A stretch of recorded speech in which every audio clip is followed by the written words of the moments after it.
we have to use some funds na para maiabot at health connected yun. Kasi yung mga tao nandoon sa lugar na yun, hindi yun maaabot ng PhilHealth. Halimbawa, nandoon yung pasyente, hindi makatulay, walang road. So, ito bang pondo na to na napunta na sa National Treasury? Paano ko yung makaka-reach doon?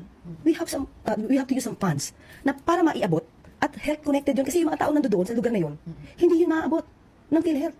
Tingnan mo talaga kung gaano kagaga tong abogadang to.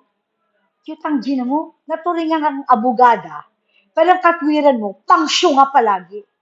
Sinabi na nga ng Korte Suprema, illegal yung ginawa ni Bangag at saka ni Ralph Recto, kaya nga pinababalik yung pera sa PhilHealth. Dalang pera ng PhilHealth, hindi mo pwedeng gamitin sa iba, kundi sa pangkalusugan lamang, boba. Paulit-ulit eh. Binubudol mo yung mga tao, niloloko mo yung mga tao para lang ma-justify mo yung ginawang pagnanakaw ng administrasyon ng amo mong bangag na katulad mo. So, walang rule.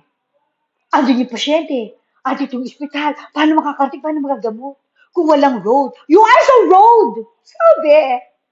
Eh, bakit road? Ba't di nalang chopper para mas mabilis? Tinipid nyo ba? Bumili kayo ng chopper para isang sasakay lang, lipat lahat na agad. Mas mabilis pa, ganon. Ay naman yung mga katwiran mo palaging panggaga, ginagawa mong gago mga Pilipino. Alam mo yon? Iniinsulto mo yung intelligence.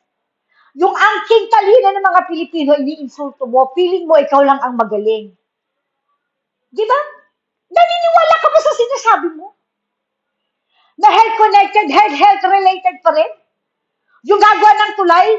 Kasi yung pasyente kung nasa kabilang ibayo, hindi makakarating dito sa ospital kasi walang tulay. Tanginan to, baka buwisit. So, mali ang Korte Suprema. Manon sinabi nila na illegal, unconstitutional yung ginawa ni Bangag at saka ni Ralph Recto. Tama lang nang gumawa ng road. You are so road. Sabi. Agigil ka. Tanginan to.